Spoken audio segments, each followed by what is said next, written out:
Hey, what's up guys? It's Chuck from Brady Adventures, and today we're going to talk a little bit about our front bumper and how we chose the particular bumper that we did. Hope you enjoy the video. If you do, please give us a thumbs up and consider subscribing to our channel. And thanks very much for watching.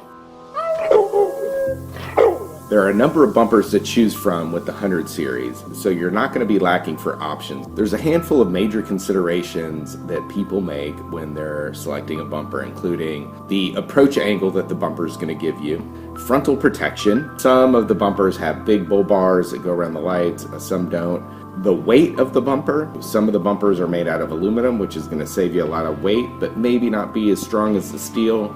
And some of the bumpers are made out of steel, but they're going to weigh a little bit more. So there's definitely going to be a trade-off there. The safety of the bumper.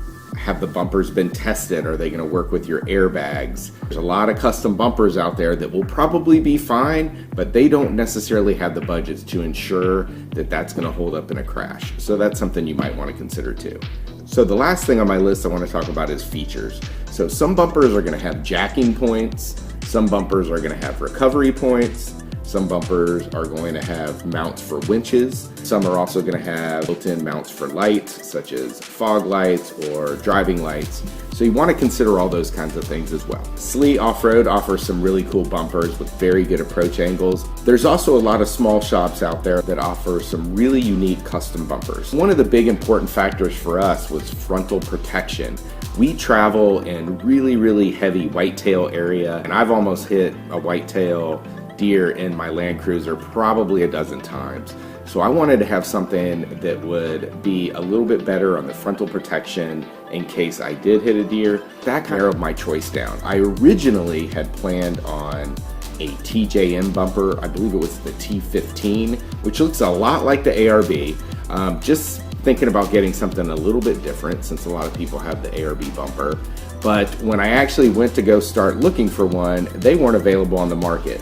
TJM products have kind of come and gone over time, and I believe now a number of their bumpers are available. So you might want to consider those. But at the end of the day, we decided to go ahead and go with the ARB Deluxe Bull Bar. We ended up getting it a lot earlier than we were expecting because there was a sale and it was a really good deal. Now the cool thing about the ARB is it does have jacking points. It has a great spot for mounting a winch, and it's got that full frontal protection that we're looking for. And it also has been heavily tested, is safe to work with your airbag system and your vehicle. And I almost forgot to mention some of the disadvantages of the ARB bumper. It is a big, beefy steel bumper, so it's really heavy. The other thing is, because it comes out so far, the approach angle is not as good as some of the other lower profile bumpers.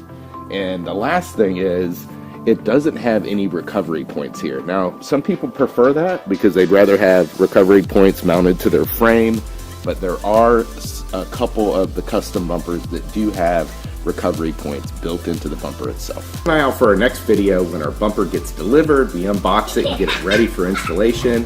Hey guys, thanks a lot for checking us out. If you enjoyed the video, please give us a thumbs up. Consider subscribing to our channel, and please let us know if you have any questions